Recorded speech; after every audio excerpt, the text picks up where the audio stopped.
Hey guys, it's Mike Monty, one half of Long Island's #1 pro wrestling broadcast. And we want to reach out to all the fans out there who have supported our show to say thank you. Thank you for making 2021 one of our best years. And one of our best years was because of Anchor.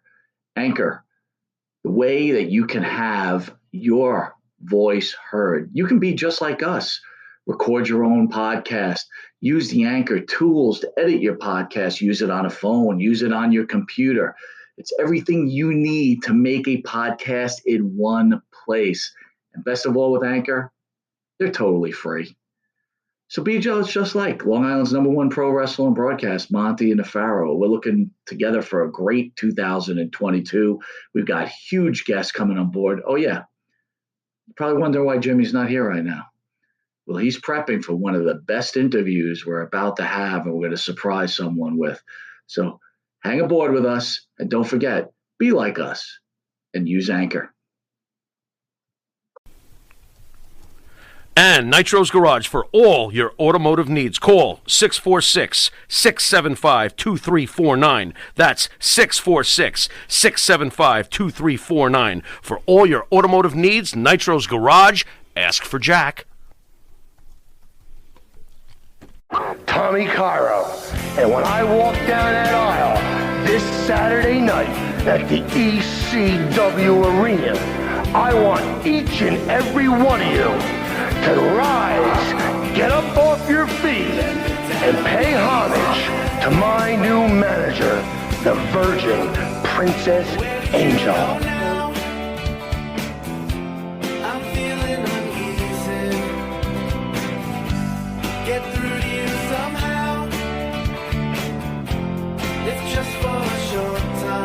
Wasn't my fault, I just couldn't win. The things that I said, they hurt you again. And if you don't let me down easy, always on the run, with the backs up against it all. No need to lose your mind, so just let it pass on. It wasn't my fault, I just couldn't win. The things that I said, they hurt you again. And if you don't let me down easy,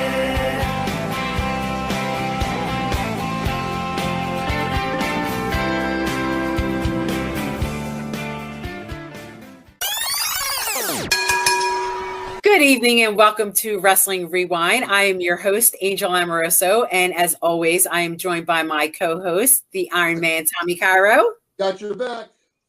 And this evening, we are so pleased and graced to be joined by the legendary professional wrestler, Brittany Brown. Brittany? Welcome. Hello there. Thank you guys so much for having me. I have been waiting for such a long time for you to tell your story, and I'm very excited about getting this interview. We've wrestled each other in the past, and I'm just like, I really want people to know your history. You're receiving a Lifetime Achievement Award from ISPW and Tommy Fierro. So you have accomplished a lot in this business. And I think that people should know every little detail of it. And I know that I need to be brushed up on it. So please, from your very beginnings, how did you get interested in professional wrestling? Who were your trainers? What was your first match? Who were your favorite opponents? Like, who did you work for? What championships did you hold? Like, I need to know everything. So. All right. So from the beginning, how I got in wrestling is my father and I used to watch it on television, and I just loved the Fabulous Moolah. I thought, her gimmick was just so great, being the bitch that she was with the $ glasses on and everything. So when I turned 19, of course, there was no internet and everything then. So I didn't really know how I was going to find her. And I think by mistake, once they said her real name on television, I think Vince did. So I actually called 411 which you guys know what that is, but some other people might not. And I found her that way. And I got her address and I wrote her a letter and she wrote back to me. And then my father and I flew out there again when I was 19. And I got accepted into the school, and I was working full time and I lived by myself, but I flew myself out there every Friday night and trained till Sunday night, and then flew back home and went to work every week. Tough schedule. Yeah, it was interesting. But my roommate out there who lived there at the time, one of them, there was 3 other girls besides myself in one of the cottages, but one of them was Heidi Lee. Now, is this 1985? 85? Yeah, I think it was. Yep, 84 or 85. Yeah. I think Heidi might have mentioned that. Yeah. So, it was tough training. I'll tell you, for the first few weekends, I would wake up on Saturday, Sunday morning. So I'd have the one day of training, all day Saturday. I would wake up Sunday in tears and almost unable to get out of the bed. It was that brutal training. And it was not only Mula, but very much Donna Cristanello as well.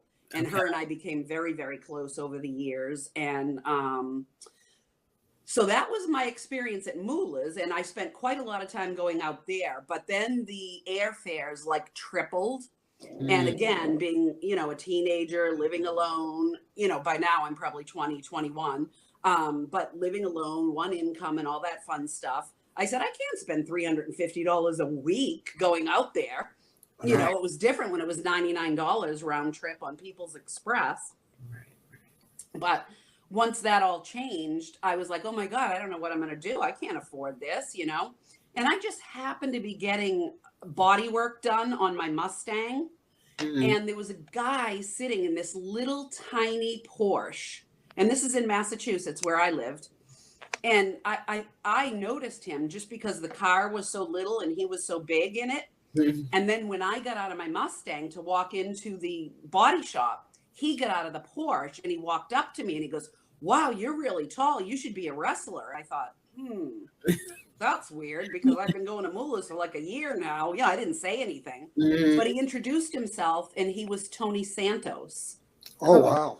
Junior. All right. And he said, oh, this car is Misty Blue Sims. I'm getting the work done for her. And I was like, what? How does Crazy. this happen? So he's the one that hooked me up with Walter.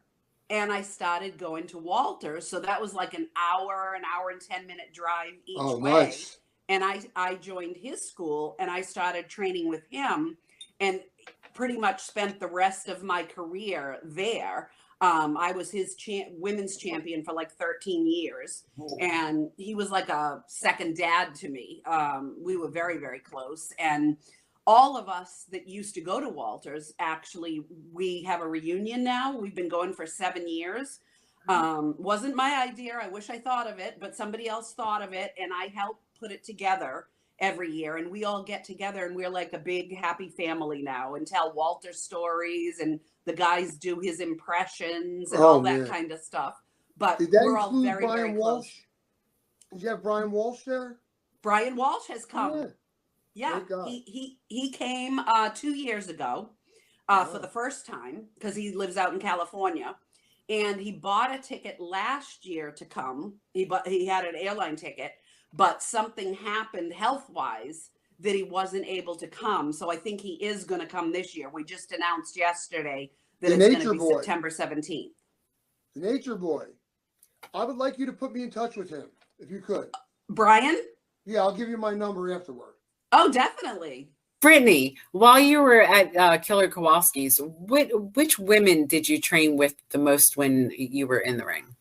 So when I first started there, it was Cookie Crumble. You probably I remember Cookie. Yes. Yeah, you remember her.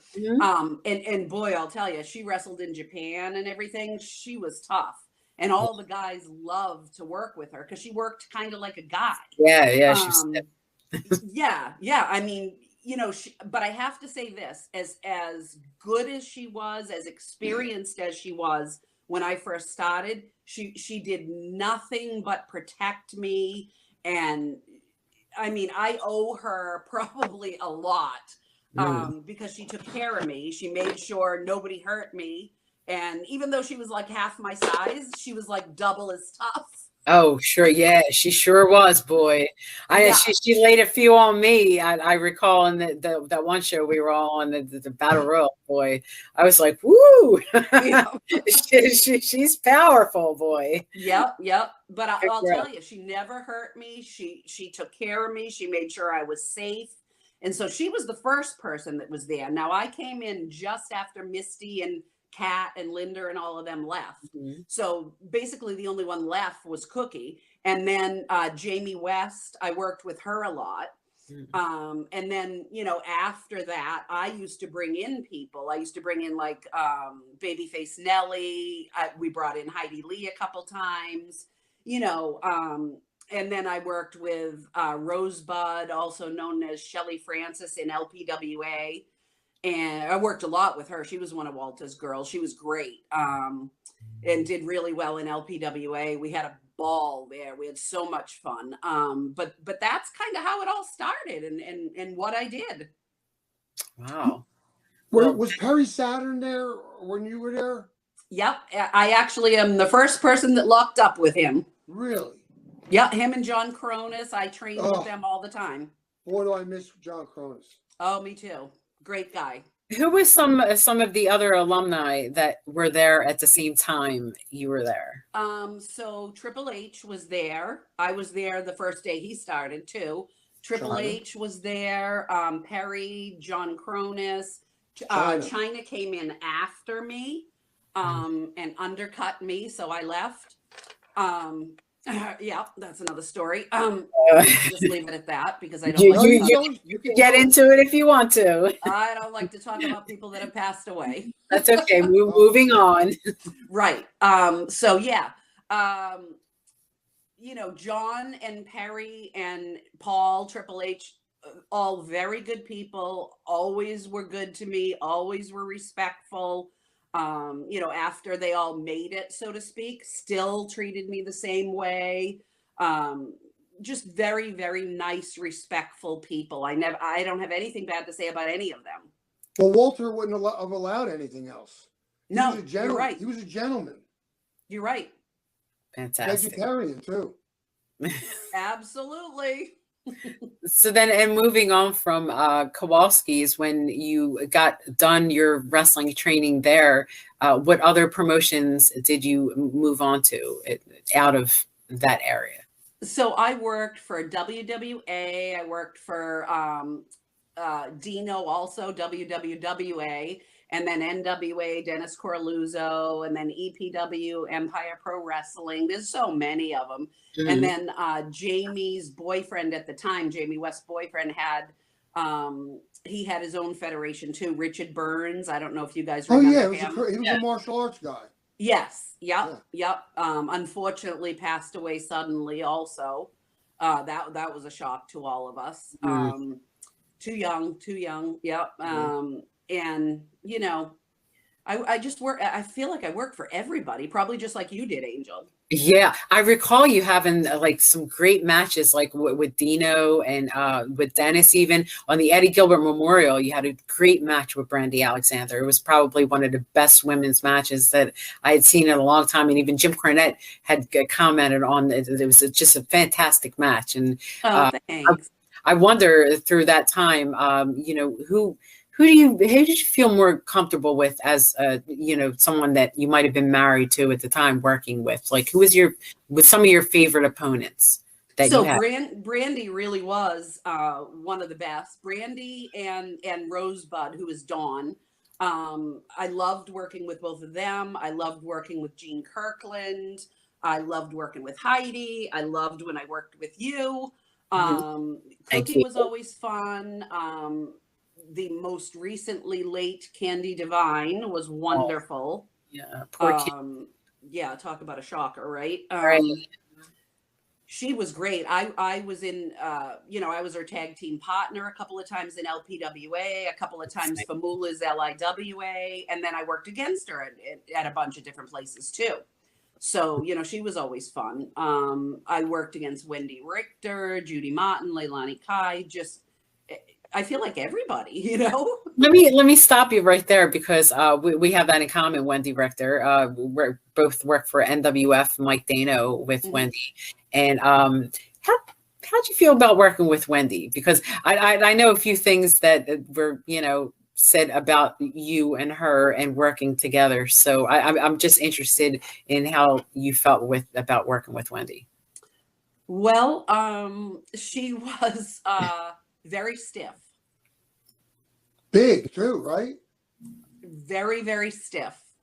Yeah. And after quite a few injuries in one match, I had to take a shower and get right back on the road to go from Falmouth, Mass to Pittsburgh to another show. And I think I had like a crushed esophagus, a broken toe, a broken finger.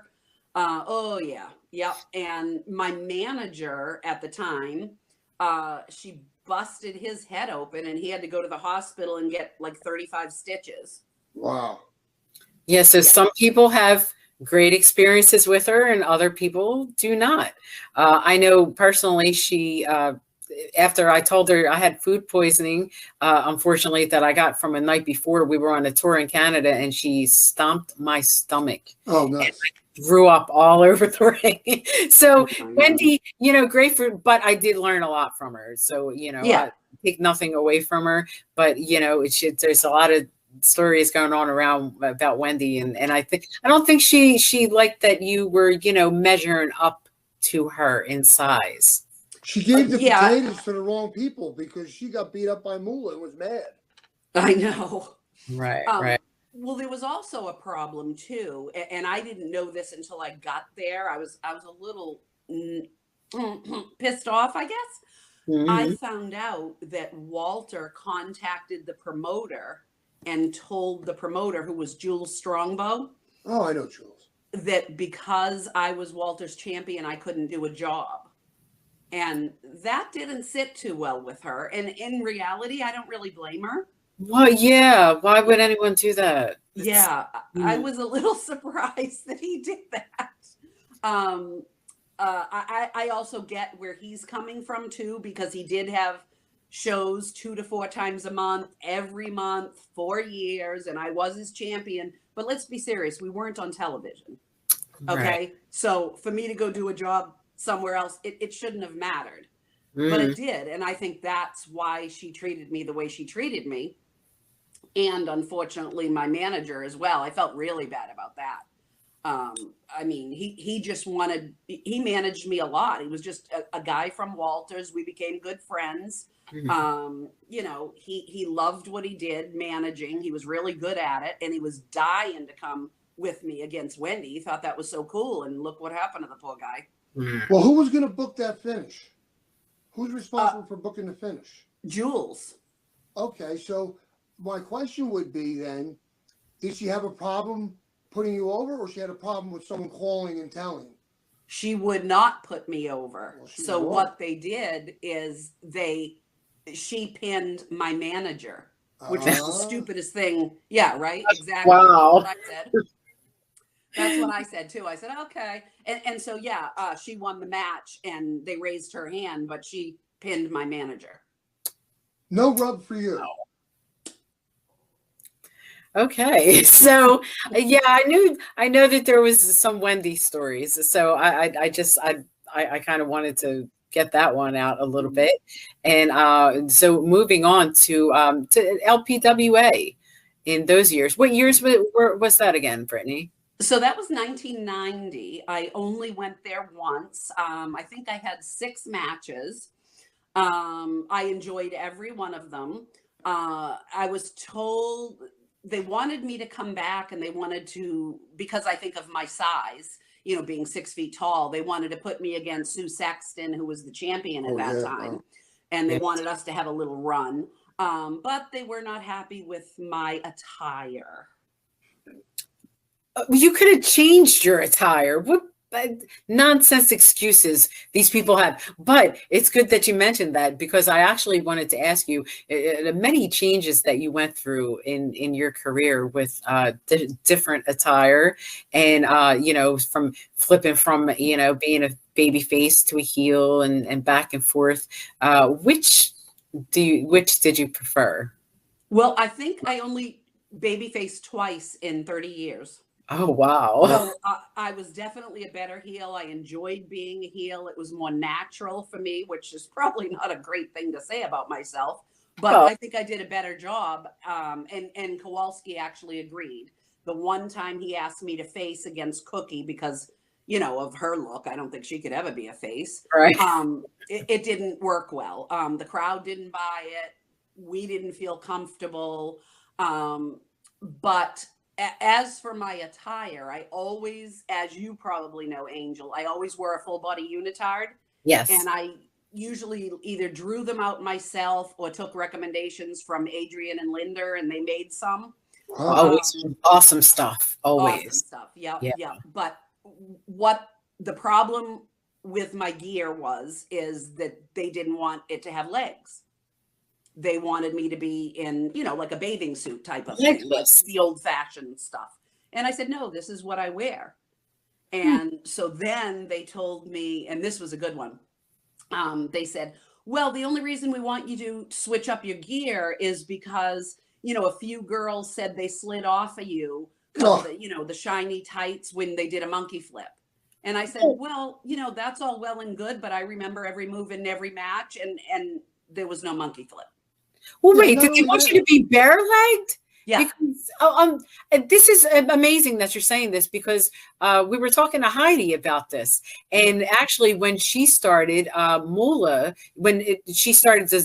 designed her own tights, and Mula insisted that she put stockings, really heavy stockings on. Elastic. That's the way they used to do it then. And then now you're saying that they want you to go bare-legged, which would be such a sight with your beautiful long legs. And I understand where they're going with that. I would want to look at those legs too. But it's like, your efforts were beautiful, always gorgeous. Well, I thought so, and I was very comfortable in them. But once they said they wanted me to change, that immediately, red flag. But then when they said a couple of the girls complained because they slipped off of you during a monkey flip, and I knew there was no monkey flip. Yeah. Well, not only that could only assist the monkey flip. The song only assist it. You would think. Absolutely. Yeah, you're going down. Yes. So right there, double red flag and a lie. So I just went, you know what? No thanks. And then they called back saying, oh, we're giving out contracts, and they want me to quit my day job, which I started my day job, which is in the insurance field. I'm third generation insurance person. My grandpa and my dad were. And I've been doing that since the exact same year I started wrestling. And I'm still doing that. And I never quit my job, no matter what I was asked to do. Smart. Always great to have a real job. Yeah, well, yeah. Because look how LPWA's contracts worked out. Now, I know for a fact, because I was very close to Jean Kirkland, she quit her job. I told her not to. She had a good job at the newspaper in Stamford, and she quit her job and signed the contract for X amount of thousands of dollars with LPWA, and they went under before the time she was supposed to go back. Oh, how tragic. Now this Boston Could you imagine? Girl, did you use Boston Bad Girl just in a company with your name, or was that another gimmick? So a promoter decided to give me that, which I thought was so weird because I was billed from Hollywood, California. And I thought, well, what the heck? Yeah, that's weird. There's a Boston Bad Girl from Hollywood, California. Like, what the hell? But how many different gimmicks did you have as a heel, babyface heel? Like, how many about? So the only other time I ever wrestled as anything other than Brittany Brown was when I had to do jobs against Jamie West for her former boyfriend's promotion, USWF, Richard Burns. Because Walter wouldn't let me do a job, as I explained earlier. So I wrestled, and this was Jamie's idea, as Sheena the Jungle Queen, and I had a leopard print unitard. Same thing, unitard. A leopard print unitard and black and white stripes on my face. My hair was up in a ponytail like Pebbles from the Flintstone. Honey, I'm sorry, but I want to see that. That sounds good. I'm sorry. I want to see it. It sounds great. Yep. And what's funny is it was also a gimmick that Jamie used before I was ever in the business. When she had to do jobs for someone else, she wrestled as Sheena the Jungle Queen as well. I love it. I would have thought they would have put you in a mask and called you Mrs. X. Right, I know. But instead, and you know what else we did, just so the marks wouldn't figure out it was me, they put a fake tattoo on my arm. That'll throw. What was the tattoo of? Do you remember? Oh God, I think it was like a lightning bolt or something. It was ridiculous. I'm going to I'm going to move over to share this screen here because I'd like to go over some pictures. Sure. That are on your Facebook. I hope none of these are copyrighted. I doubt it, right? So here's one. It's an early one with Damaruk. Yes, that was in the back at a Walter show that Dawn was on and I was on. And he actually, this is a funny story. He actually got mad at me and asked me to step a foot back because I was taller than him. Well, just kind of can't blame him, I guess. Okay, here we go. Here's the tribute to Keller Kowalski show. I was not on that. I don't know how that got. You must have been working for the other guy. Well, the hell did he leave you out? CWA was Tony Rumble. Matt. He was one of the Boston Bad Boys. Right. From Mario Savoldi, ICW. And I never worked for him. So he didn't ask me to be on that show. Wow. And the reason why I never worked for him is because he told me I wanted too much money and that he could get the stripper down the street to do what I did for $20. What a nice Tony attitude. Yeah. Mm-hmm. Yeah. So here's a manager. This is your manager here. That's him. That's the one that got his head split open. All right. Wow. Welcome to pro wrestling. Right. Yes. Yep. So Right. that's Vic Vicious, and he was my manager for many, many years. And yeah, he's the one that got the 30-something stitches from courtesy of Wendy. There he is. Oh, that's Vic. That's Vic. And he also did a few mixed tags with me as well. Awesome. Yep. He lives in Florida now with his wife and daughter. But he flies up every year for the Keller Kowalski reunion. Did you Wow, wrestle what year any was guys this? One-on-one? What's that? Did you wrestle any males one-on-one? You know, I really not. It's like you got one move in and then you had to tag out or you got yelled at by Walter. What year was this here, Brittany? That was probably right around 90. Okay. Great picture. Thanks. Oh boy.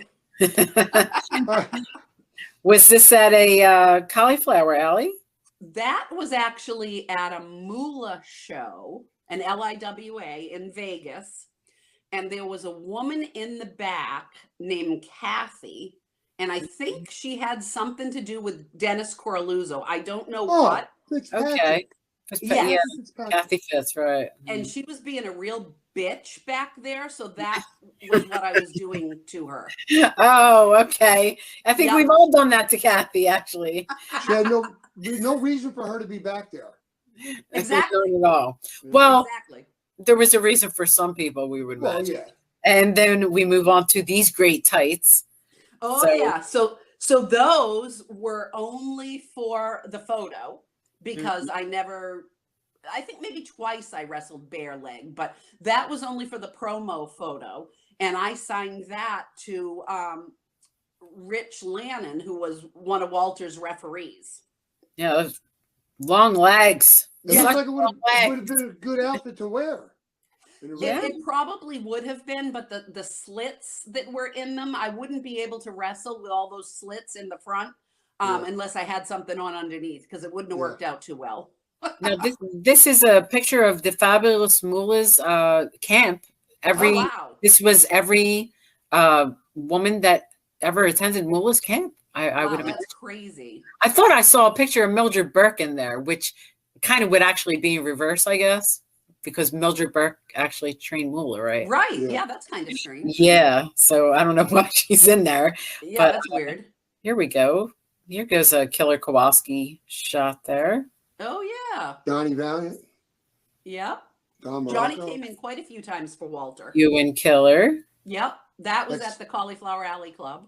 Beautiful. Did you ever see the wig versus wig match? Bruno Sammartino against Killer Kowalski? Oh, my God, no. They're both I trying to did hold not, their but I wigs heard up. about it. Oh, my God. Unbelievable. Oh, there goes the champion. Yep. That was at a New England Wrestling Federation show in Vermont. That was Cliff Bartz. I don't know if any of you guys remember him. He ran some great shows out of Vermont and New Hampshire back in the early and mid 90s. Yeah. That was in Burlington, was it? Yep. Yeah. That's that building where everybody stands in front of that wall with the bricks. Yep. I have a picture of me in front of that. Yeah. Yep. So Cliff is actually back. He was gone for almost 20 years. But he's actually back, and he's starting his promotion this coming summer back up. Wow, that little building was great. It was like circular, like a little arena. Really cool it was place. great. It was great. But, I just talked to him yesterday, and I never knew this, but the rent was outrageous. Yeah. It was outrageous for that building. And I told him, I said, hey, look, I promoted for 8 years, and there is no way I would have ever paid that kind of rent for a building. Yeah. Just never. Do you remember how much it was? He said it was $2,500. Way back then? Oh, Wow. That's stiff. I mean, granted, you sold out every time, but I wouldn't even pay half of that for that. Does it seat over 1,000? Oh, yeah. Yep. And the way he said it to me was, so it was $2 a person, Brittany, who cares? And I just said, whatever, but I would never have done it. That's good until you don't get a good house. You get bad weather, it snows, boom. No kidding. Yeah. It's okay. We just had a Killer Kowalski's belt. That's Kowalski's belt, right? That one is actually an EPW belt. Kowalski's belt was black. Okay. And you know what? You've been a promoter, so you know what the clock. You're looking at the clock and you're watching people coming in. You're like, oh my God. I know. Now there's you and May Young and Moolah. This looked like it was quite a while ago. Yep, that was probably in 92, 93 at an LIWA show in Vegas. Nice. Yep. Who's that guy? That is gorgeous Chris Duffy on the right, one of Walter's. Paul Richards, right? Wasn't he a Paul cowboy Richards Chris referee. Duffy? Unfortunately, now Chris was my best friend in the business. Out of everybody, girls, guys, he was my best friend. We hung out together. I picked him up all the time because for some unknown reason, which I never found out, he did not have a driver's license ever. So I picked him up and brought him to every Walter show that we were on together. Wow. And Paul Richards, everybody probably knows him because he's reffed everywhere. He is also from Walters, and he comes to the reunion every year too. Nice. Yeah, just saw him last September.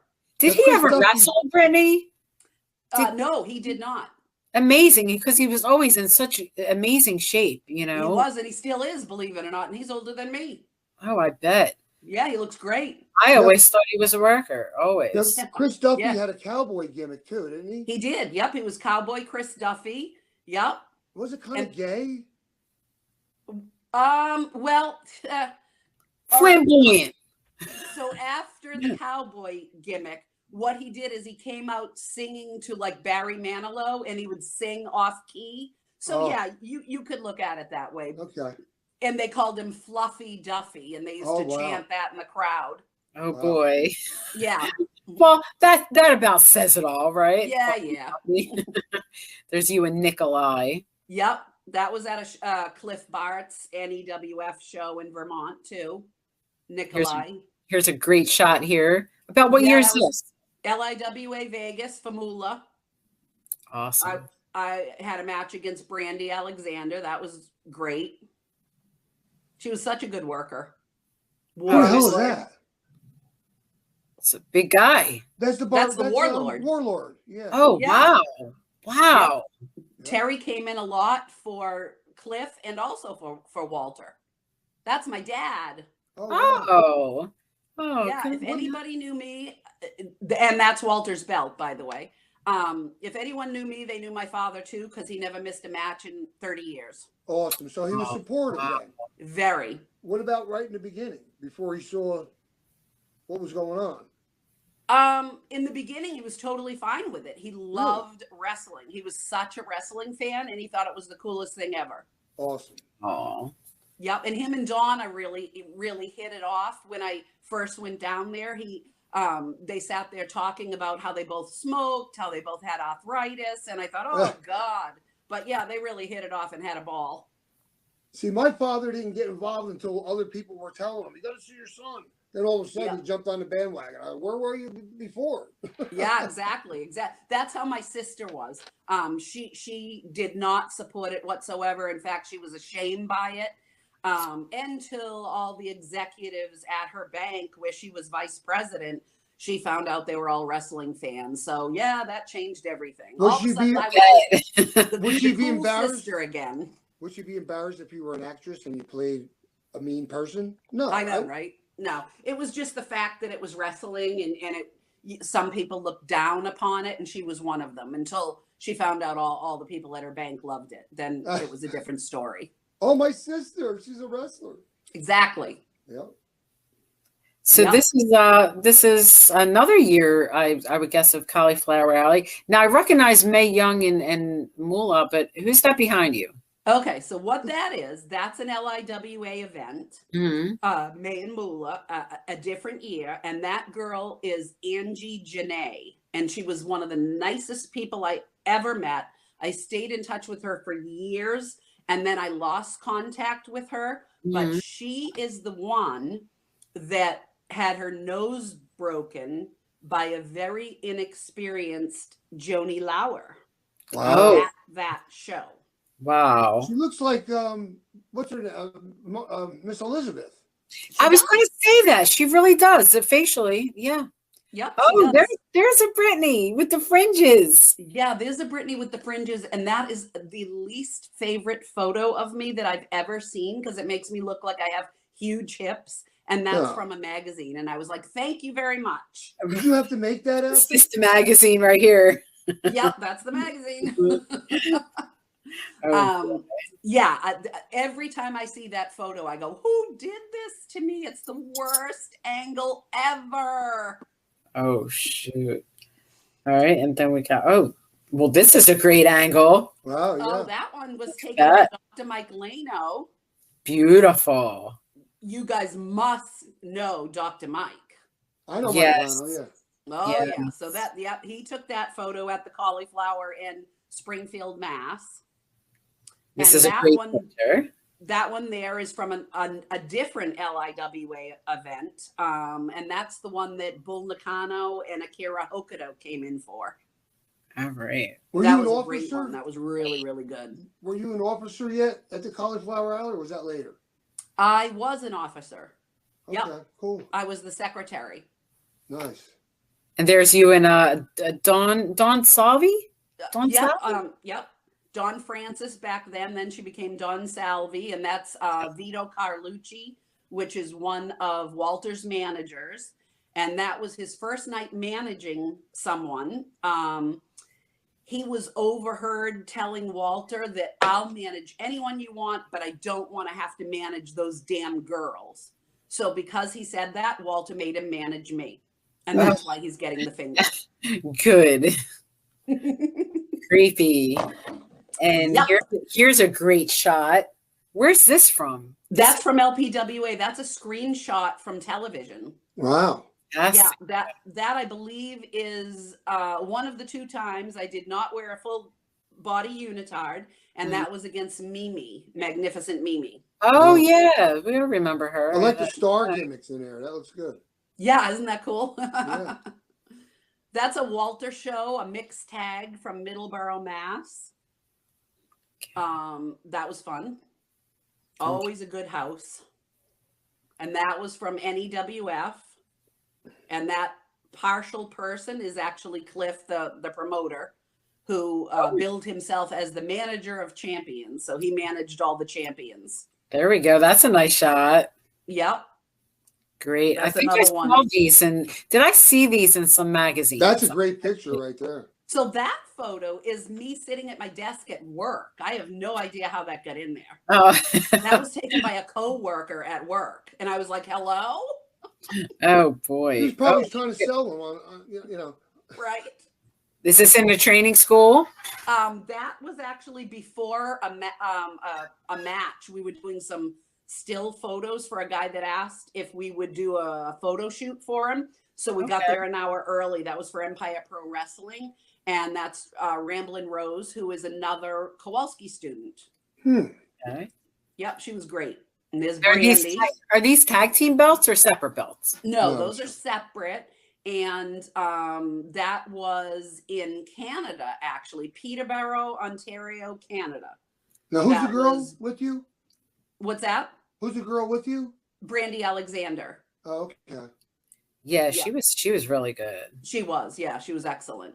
Great girl. And that's let's see. There we go. Gorgeous Chris. Beautiful picture. Yep. Very nice. And there's you and the Keller. Yep. And now I go back to that picture because I like it. Beautiful. Oh, Yeah. Nicole Bass. Yep. Nicole Bass. What a shame.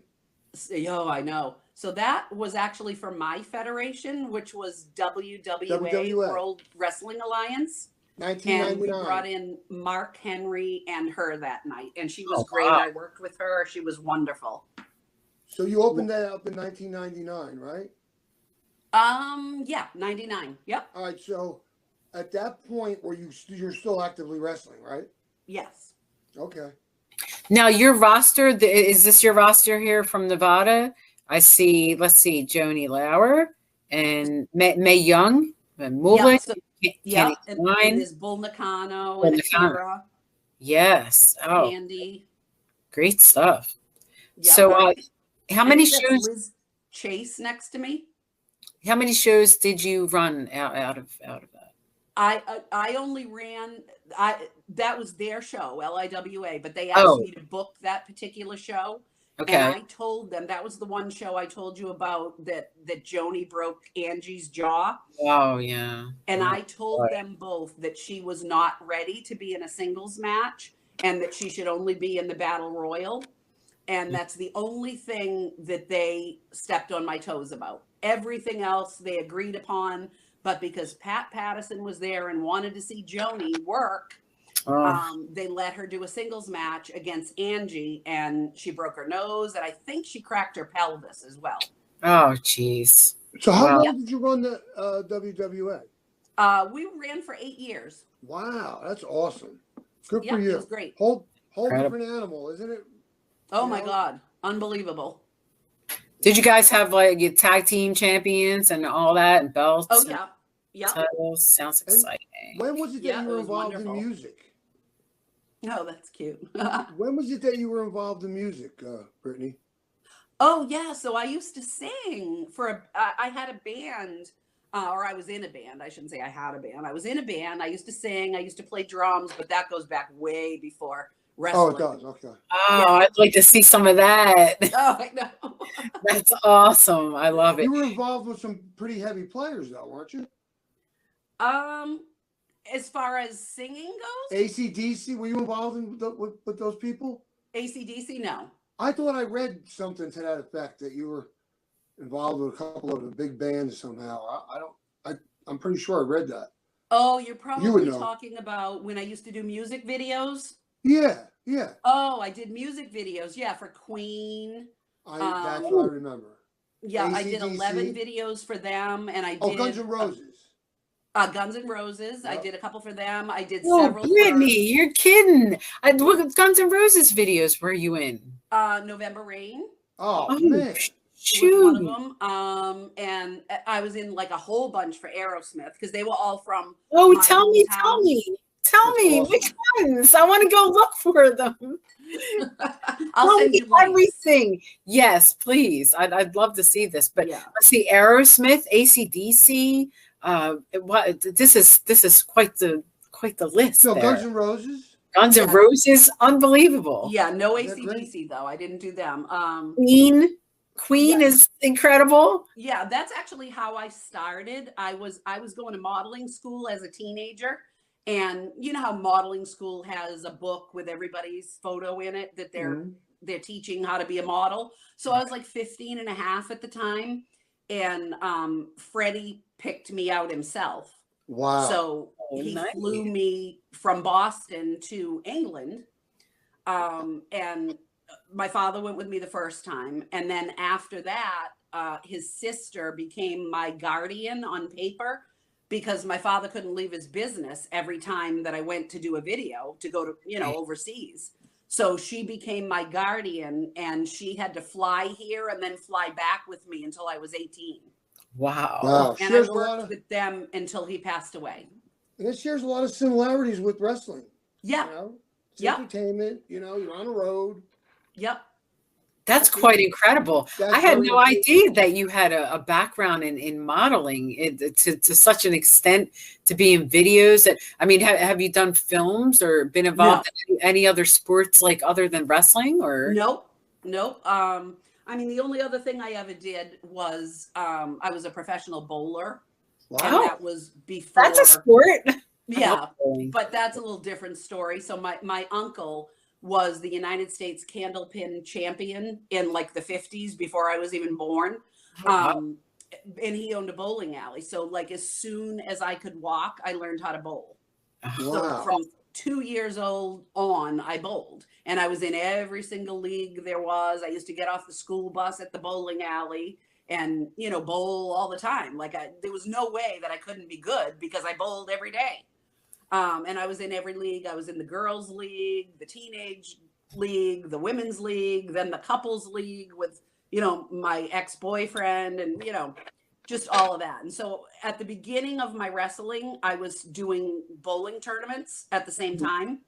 And one had to go because I was rushing back like during the night to get back on, say, a Sunday morning from Pennsylvania or New Jersey to do a bowling tournament. And I was so exhausted, I wouldn't do good. And I was like, I can't do both. Oh. Did you compete so I with let the that. men on the What's same that? day? Did the men compete the same time that you competed? Oh, yeah. Well, Yeah. with Federici, my cousin was a professional bowler. No. I think, I don't remember, Armand maybe? Yeah. No. I don't know what year it was. What's different about Massachusetts is all they have is candlepin. And most other states don't have that. What is that? It's 10 pins. You get 3 small balls, and they look like little candlesticks. Oh, so they're smaller. Wow. Right. Harder to knock down, I would imagine. Wow. Yeah. It's very different. Like I moved to Rhode Island 25 years ago, and I went bowling, and there was no such thing as candlepin. There still isn't. Wow. It's like, I swear, it's only in Massachusetts. Well, you should be better at the regular bowling if everything's bigger. I went and it was the bigger balls with the holes in it. And I said, I have never done this in my life. I said, I don't believe this. And I went with a friend that I met in Rhode Island when I first moved there. And I got a perfect score and she was pissed. She goes, I thought you didn't do this. I thought you told me you never did this before. Good, there was no bets going, right? Right. A lot more surface to hit, Oh, yeah. So whenabouts was, when did you wind down? Like whenabouts was your last match and who did you work for and who did you work with? So my last match was about 8 years ago. Mm-hmm. And what happened is my dad passed away suddenly 10 years ago. And I honestly didn't know if I could go to a show without him because I never did. And when I went, it did not go well. It did not go well. So I decided I didn't want to do this anymore. So I worked for MLW in Tennessee They brought me out 2 years in a row, and it was after he passed away. One was before he passed away. The second one was after he passed away, and it just did not work. I was like, I don't want to do this. And then I worked a live event here in Massachusetts, and same thing happened. I was like, I don't want to do this. Well, when did you have the NWA title? Was that mid-90s? Oh, yeah, that was in the mid-90s. Yeah. So we had to be on some cards together. Because I Oh, worked I'm for Dennis sure. Absolutely. Yeah. So, Yeah, definitely. So winding around to the end of your career, did you by any chance run into any girls that you maybe saw something in that you were like, well, this might be the next girl who's coming up? Well, so we had a camp, a Tom Pritchett training camp. Mm-hmm. We used to have, I don't know, maybe once or twice a year before our live events when I was co-promoting. And I'll tell you who came to those camps and got seen at those camps. One of them was ODB. One was Ken Anderson. One was Kenny Doan. Kenny Doan, I know that name. Yeah, he was one of the Spirit Squad. Oh, okay. Mm-hmm. And then the other one was Sean Diveri and Ken Anderson. Success. So those people were all, they had never been heard of before. And then they came to the camp and they got noticed and they all deserved it. I'll tell you, they were great. ODB, I definitely saw something in her. And of course, we're going back now to probably 1999, maybe 2000, early 2000s. But I knew she would be something. Yeah, when did she go big time to WCW? That was probably right around then, 2000 or so, right? Yeah, she went to them right after she got seen at our camp, for sure. Wow. And she did awesome. I was so proud of her. I still am. She's awesome. Yeah, you can tell. She's just, she's got it. Yeah. So I would think that you would. I'm sorry. Go ahead. Sorry, with all the controversy more recently in the past couple of years about the Fabulous Moolah and the stories that have circulated around about her. I know you were one of the more closer women to her as one of her wrestlers. So what do you have to say about the things that people said about her and the stories that are going around? Yeah, I've actually lost friends over this. Yeah. Yeah, like Velvet McIntyre unfriended me and blocked me. And, Debbie Combs and I used to be very, very close and we don't talk anymore. Wow. All of this is over that Snickers nonsense with the WWE and the whole event where it was supposed to be named after Moolah and they had to change the name to the Mae Young. So I was interviewed for several times about that as one of the 8 or 9 girls they interviewed. And I can honestly tell you that I never had a problem with Moolah. I never witnessed any of that kind of behavior that people are talking about. I never heard anything about her taking money from people other than her cut in the contract that they signed. So, I don't get why the girls would be complaining that she took too much. Well, what did you sign the contract for then? Right. What did you sign the contract for? Negotiate. That's what the word means. Negotiate. If you're not happy with her percentage, then either negotiate or don't sign it. Exactly. But everybody wanted to be on TV so bad they signed the contract and then they bitched about it later. Mm-hmm. So you know what? Don't know what to tell you. But I never witnessed anything like that nonsense where they said she pimps out girls. That's what I never was in my thinking. life did I see anything like that. It's and there's a lot of girls that say, and then there's a lot of girls that are like, we've never heard that and we've never experienced it. No. And it's, girls that have also been around her. So, a lot of people have their stories to tell. It's whether or not it's true, some people know, some people don't. But moving on from there, there was a few incidents and also in Cauliflower Alley that took place. Mm-hmm. And I know that you were a participant in those events for many years. Yep. So, and then all of a sudden, no. So, do you want to speak on that a little bit, or? Sure. Yeah. So when Brian Blair became the president, to me, that's just ridiculous. I mean, I was there when Lou Thez and Nick Bockwinkel, and I mean, come on, be Incredible Brian Blair. people were there. Right.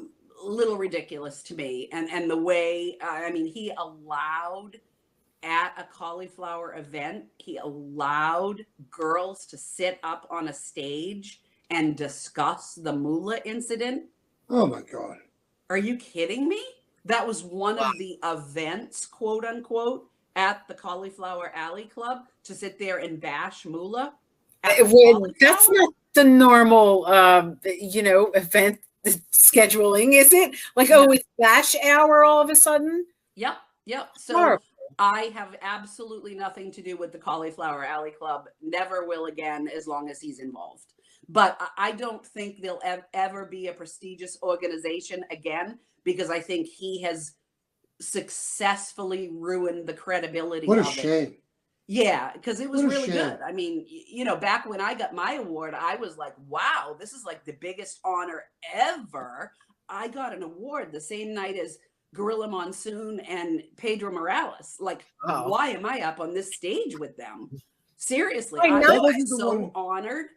But now, if anyone if I didn't already have one and they came to me now, I would just hang the phone up. Was that the one in New York or no?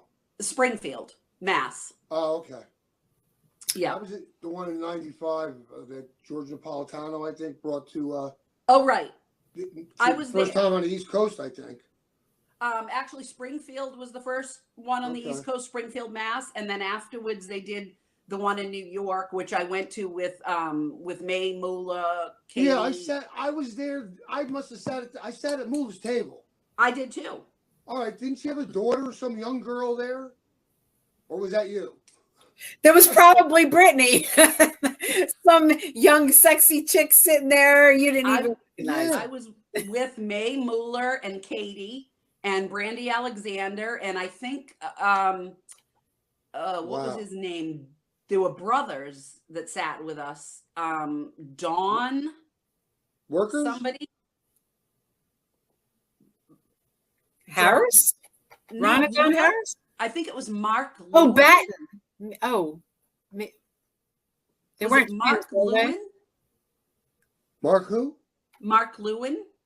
Mark Lewin, yeah. Don Curtis. Oh, no. Mark Lewin and, he had a brother, didn't he? Yeah, I think it was Dawn and Mark Lewin. Yes, you're right. Yep. And they sat at our table. And this was the event. Tell me if this was the same event. It was the night that Afa and Sika got an award. I think so. And do you remember Pat Patterson going up to the microphone and it fell down? And he goes, "Whoa, get up there, boy." Oh, God, no. Yeah. Now, do you remember Captain Lou standing up and he was drunk and he was screaming and hollering and saying stuff? Every time I ever saw him. when the Samoans, the Afra and Sika, were getting their award?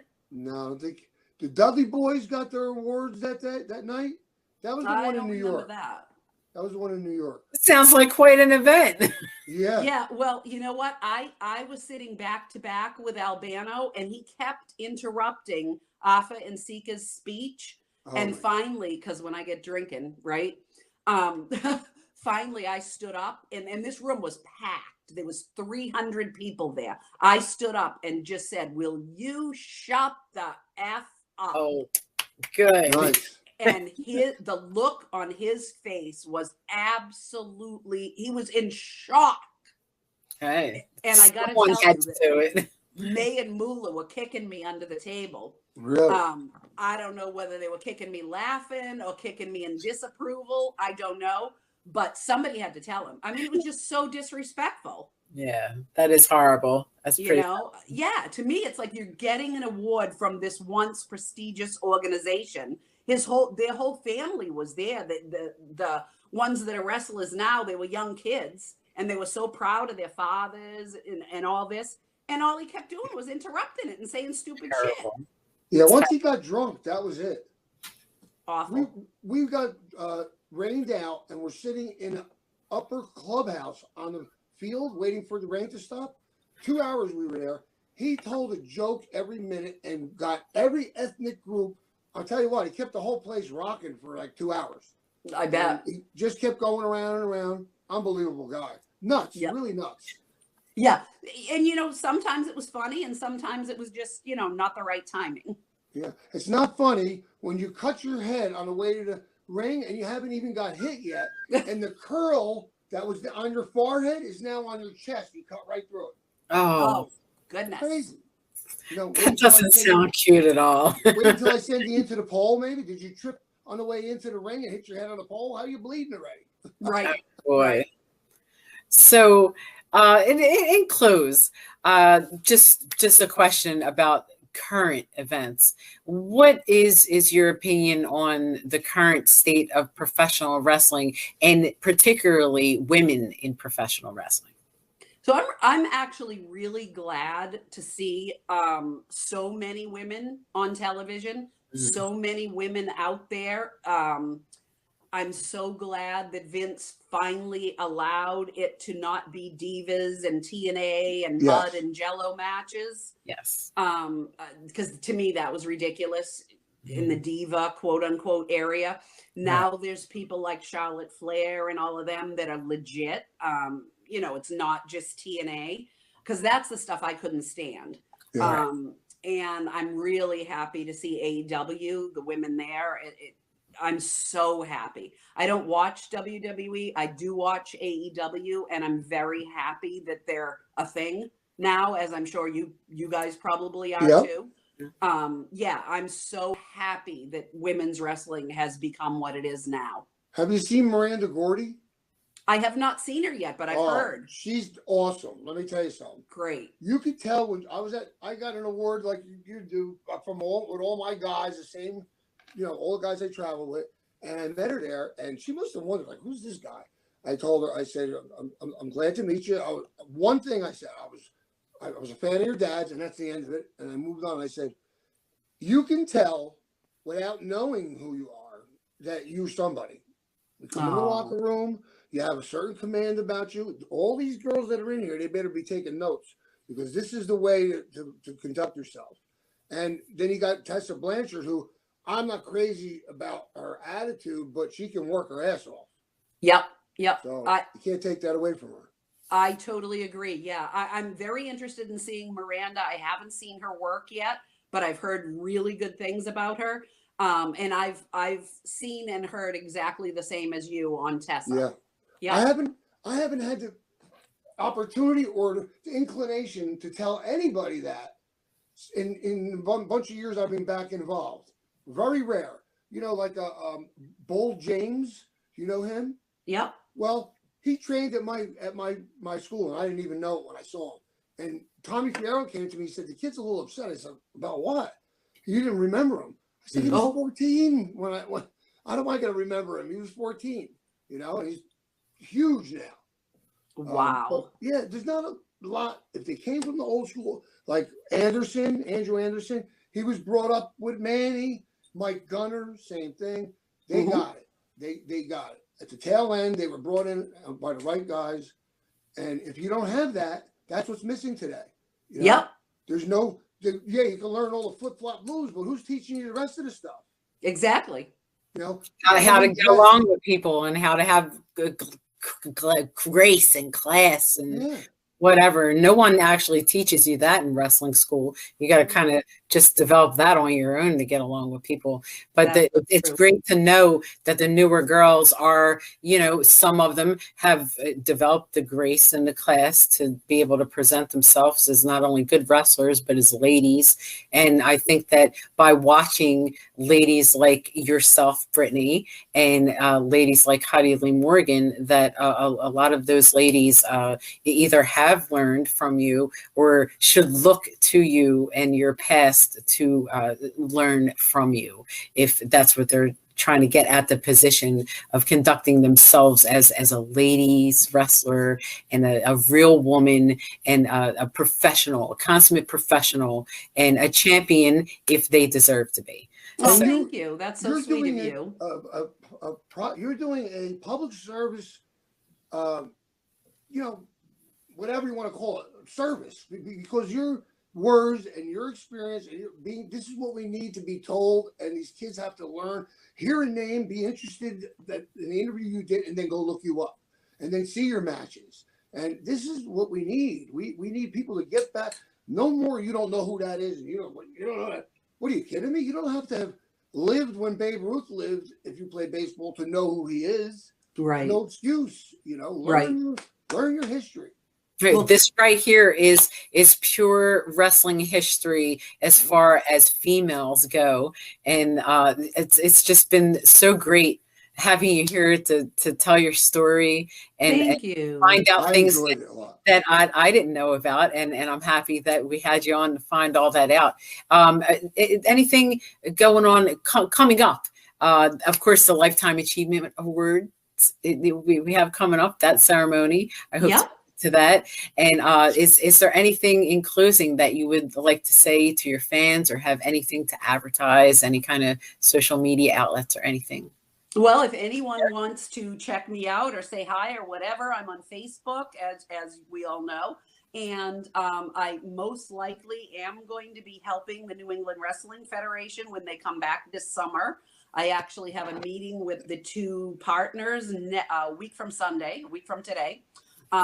So I have a meeting with them. I may be part of that federation. I may be doing the booking and all that with them. Nice. So we will cross our fingers and see if we can put that deal together next weekend. And maybe we can do we're going to get a table soon, okay, at one of these. And we'll have, if you're interested and you want to be a part of that, you can come down. Because I've been doing it for other people. Now we got this thing going. We get a little momentum.